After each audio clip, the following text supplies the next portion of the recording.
If you think back to the lesson on object literals, I think we were working in the object.js file. I created a car object with several properties and functions, and you can see that I've created a new file called this-keyword.js. If you're pausing the video to follow along, then you might want to go ahead and create a this-keyword.html. Yeah, that's right. We're going to write some JavaScript in an HTML page for the very first time in this course here in lesson number 18, because I want to show you how this works in different contexts, this keyword. But getting back to the point at hand, if you recall that example that I've pasted in from that object.js file into this keyword.js, you'll see line number 10. And at the time, I didn't even proffer an explanation as to what the this.make and this.model actually mean in our application. The fact is that the this keyword can be a little bit challenging. So even people with a little bit of JavaScript experience from time to time get a little confused about the this keyword. And one of the reasons people get confused about it is because it means something different in JavaScript than in most other programming languages. So you actually have to kind of fight your existing knowledge. So if you're coming from another programming language, the best thing you can do is kind of just leave everything you think you know about well, a lot of topics, but in particular about the this keyword at the door. And if you are just coming to JavaScript as your first programming language, then you might even have a slight advantage here because you won't have to fight yourself in what you think you know. But simply put, the this keyword in JavaScript represents the way a given function is called. The way a function is called will determine what this represents. Okay, so you essentially bind the this keyword to a given context, and we'll explain what that means, based on how you call the function. All right, so up to now, we've not really paid much attention to how we call functions. I told you there was really only one way to call a function, using the method invocation operator. So we would do something like this a little bit later on, right? Like a car.printDescription, all right? And I used the method invocation operator, and I didn't even hint to the possibility that there would be another way or multiple ways to actually invoke a function, but that's actually pretty important when you consider what the this keyword represents. All right, you're going to learn in this video at least that there are other ways to call a method that allow you to set or rather bind the this keyword to something so that you can do something interesting inside of, in this case, your object or your function or whatever the case might be. Now, you may never need to do this, but it's important to understand the basic rules and how this keyword gets bound to a context and gets referenced inside of your object or your function. There's an entire book written about how this functionality works and all the permutations, and it's awesome. It's a little bit over my head at times. So I'm going to give you an absolute beginner's explanation as to how this all works, but it should serve you well as you're getting started, and then you can refine your understanding a little bit later on. But let's start out by commenting out everything. And you know what? There's a really easy way to comment out everything that I haven't talked about yet. Alt, Shift, and A on your keyboard will add a beginning and an ending code comment character operator to whatever you have selected. So that's a nice quick way to do that. Great. All right, so let's start really simply. I'm just going to create a function called first. And this function is going to return the value of this. What is the value of this? Well, here, if you go console.log, first, is it equal to the global object inside of Node? So the global object, we'll talk about that a little bit later, I guess. It is kind of the most basic context things that get executed inside of. So when we create something in the global namespace, a global variable, we would create it essentially attached to the global namespace. It's available everywhere in our application. All right. So let's see if when we call first from line number 20, is this, which gets returned, equal to the global object. So let's go this dash keyword, and it is true. All right. So when I call the first method, basically from the global context, because I haven't created it inside of using the module pattern inside an IIFE. Remember what we talked about previously? So I'm basically just calling this here out in the global namespace. And what gets returned back is the fact that this is equal to that global namespace. All right. So now let's try something else. Actually, let me just do this. Let me copy this little comment that I have in my notes because it might be helpful to you for reference. All right. So let's start with another code example now.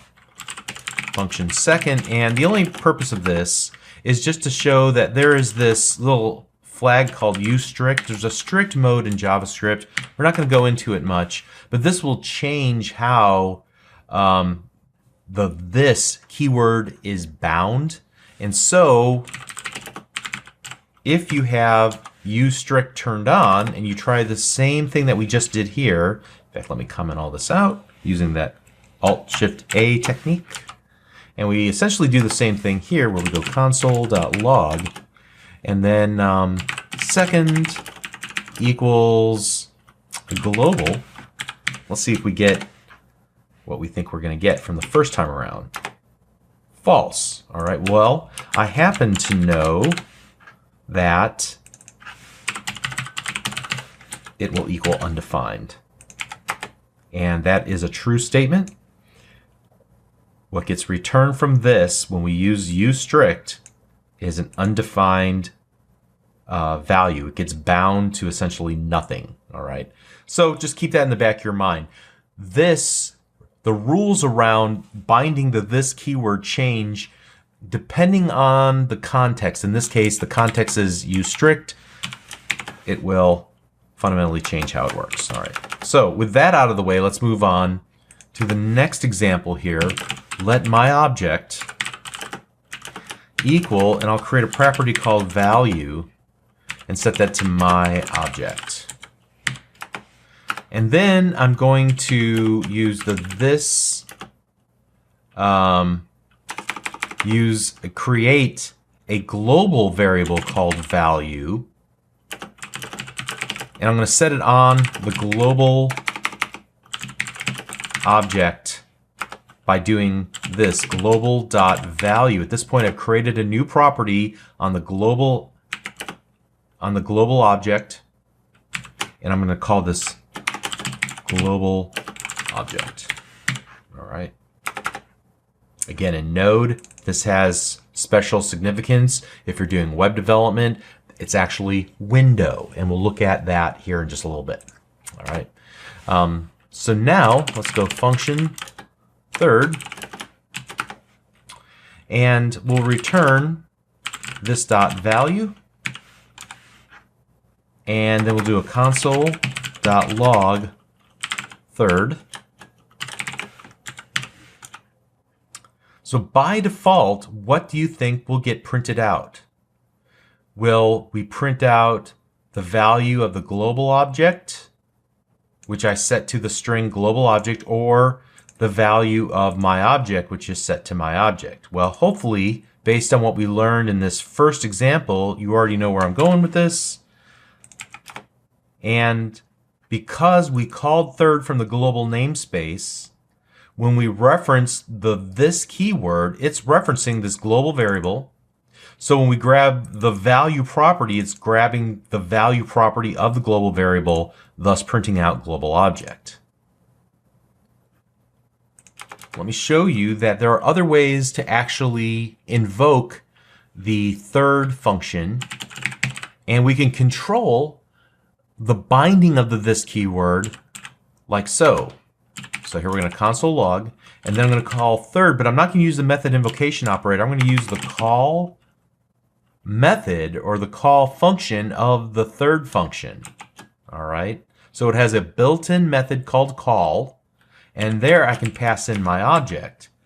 And this is how I will bind the this value to my object, so the value will be pulled from my object, not from the global variable. So let's save that. Here, let me actually comment this one out. Save it, and let's run it. Okay, hopefully that makes sense. There's another similar function called apply, and they're very similar. And in this context, won't be obvious how they're different because I don't have any additional properties to send in, or rather input variables to the third function. So if I had something like name, I would use then like call dot, Bob. But this can also take an array here in the apply, which could include Bob. So let's just do this.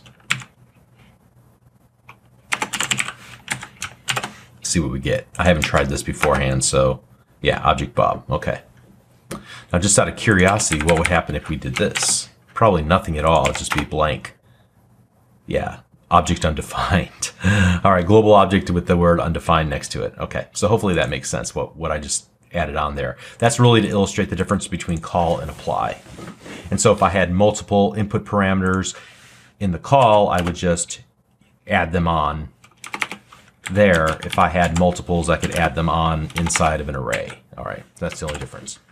Okay, but let me just kind of annotate this and talk through it just for a moment. So just to kind of recap this, the this keyword depends on how a function is called, and an object can be passed as the first argument to call or apply, and the this keyword will be bound to it like we did here in lines number 54 and 55. All right.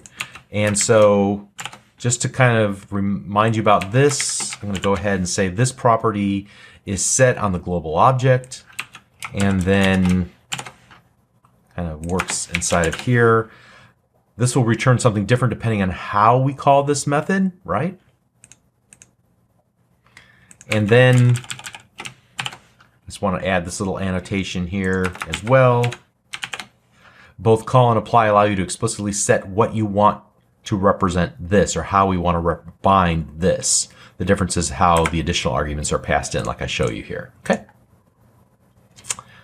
So when it comes to calling a method of an object, the call site will be the object itself, and all of its properties are available to this. In fact, if we take a look back here, that's what happened. That's how I did this and why I use this.make and this.model. Again, when it comes to calling a method of an object, in this case print description, the call site, in this case car.printDescription, will be the object itself, and all of its properties like make, model, and year are available to this inner function only when I use the this keyword, because this represents this context. All right, because I'm calling print description using the car object. All right, so to call the function, I would use the object reference. That object reference car gets bound to the this keyword. So to further illustrate this idea, let's do this. I'm going to actually select everything we've done from here down and Shift Alt and A. And so let's go function fifth. And here I'm going to go console.log and this dot first name and a space and this dot last name. And hopefully this will make a lot more sense. All right, so now what I want to do is create two objects. So let customer1 equals, and we'll go first name, colon, Bob, last name colon Tabor, and then I'm going to create a print property that's going to point to the fifth function, like so. All right, and I'm going to copy this and just duplicate it. I'll make this customer 2. Call this Richard Boughton. All right, and then finally we'll go customer2.print, customer1.print. All right, so now look at how this works. What is the context? How do I call the print method that's pointed to fifth? Well, in this first case, I'm using the object, if it'll let me get in there, object customer2. That is the context. We're going to bind the this keyword to customer2 because I'm calling it as a property of customer2. I'm going to bind next in line number 85 the this keyword of the print method to customer1. So let's go ahead and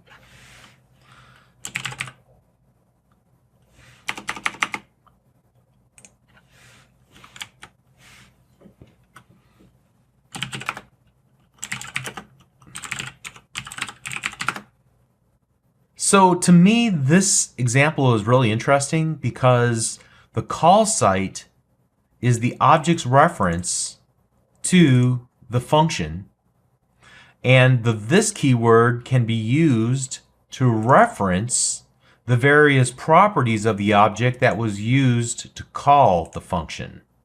So it becomes an interesting and elegant way to essentially pass values into a function without defining a bunch of input parameters to the function itself. All right. So now what I want to do is kind of stop working with Node for a little bit and look at the this keyword in the context of a web page. So I've created a new this-keyword.html. I can use the term doc. You can see that when I type in the word doc, it's an Emmet abbreviation. If you're not familiar with Emmet, just search for it online. It's basically a shorthand syntax for, I guess you could say, for snippets for code editors, right? So when I hit enter on the keyboard, it kind of creates this, bam, this whole document outline for me. And it has some replaceable areas like the device width and the initial scale and the content and all that business. I don't want to change any of that stuff. What I do want to do is add a script section here near the bottom for reasons I'll talk about in another video. And then what I want to do is above that, create just a simple button. So here we go, button. And inside the button, I'm going to say, hey, click me. And then I'm going to set a onClick equal, and we'll come back to that in just a moment. Here, I'm going to actually create a function that I want to call whenever the button is clicked. So function, and I'll give it a name, clickHandler, like so. And inside of here, I'm going to go, first of all, I'm going to allow something to be passed in. I'm going to allow a value to be passed in, and then I'm going to print out whatever that is to the console. So console.log arg. All right. Now, we'll come back to this in just a moment. I'm going to leave a space and go console.log this. All right. And then in here, I'm going to say the button on click equals clickHandler. So I'm going to call the clickHandler. I'm going to pass in this, the this keyword. All right. So if all goes well here, I should just be able to right click on this and say reveal in Explorer. And then when it's in the Windows Explorer, I can just like hit the enter key on the keyboard to actually open it up in my default browser. And what I want to do is I want to use the F12 tools in Edge. I'll bring up this little window at the bottom here. And I want to look at logs. So make sure that you're on the console tab and select the logs subtab. I'm going to click the click me button. And we'll see the results of both of our console.logs. In the first case, what we get back is the this that was passed in as arg and printed out directly to screen. And so in this case, the this keyword will reference this entire element. All right, so let's take a look at that again here. You can see how button on click gives me the whole thing. So I can do something like this, which if you're familiar with web development, should not blow you away, I should be able to do arg.innerText. And if you're familiar with web development at all, you would expect to see what there. Let's refresh the page. Click the Click Me button again. And you see Click Me. All right, that's the inner text of that button. So I'm able to get to all the properties of this button. But the key here is that the this keyword represents this entire button. And I'm passing the this keyword in so that I can look at this entire button, inspect it, grab a property out. But when I use the this keyword inside of my click handler function, what do I get?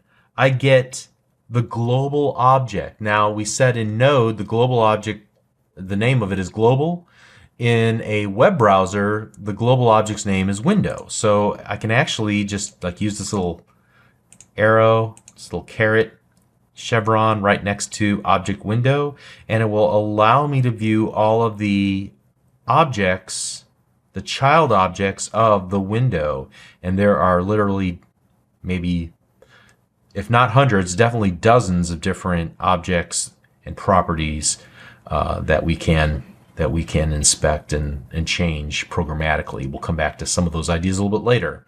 But basically, the takeaway from this is that whenever code is called from an inline on event, like on click, on event handler, this is set to the DOM element on which that listener is defined. That's why we got back this entire button, including the text, including the closing button tag.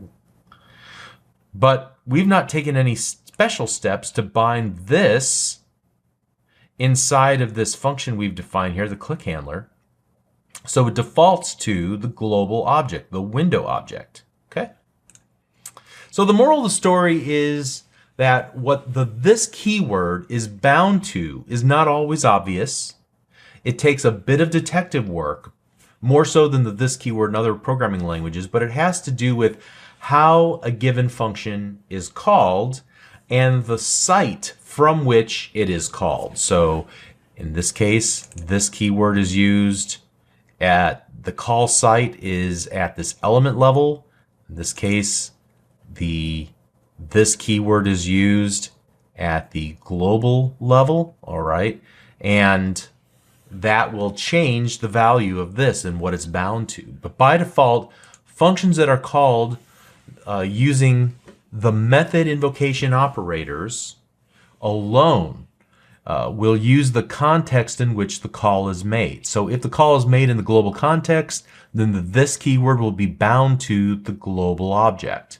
If the call is made in an object, then, like we saw here near the end, this keyword will be bound to that particular object. And we were able to use it to grab out the values of the given object, all right? And you can take control of what this keyword is bound to by calling it using either a call or the apply method of a given function. And we talked about what they do and how they're different.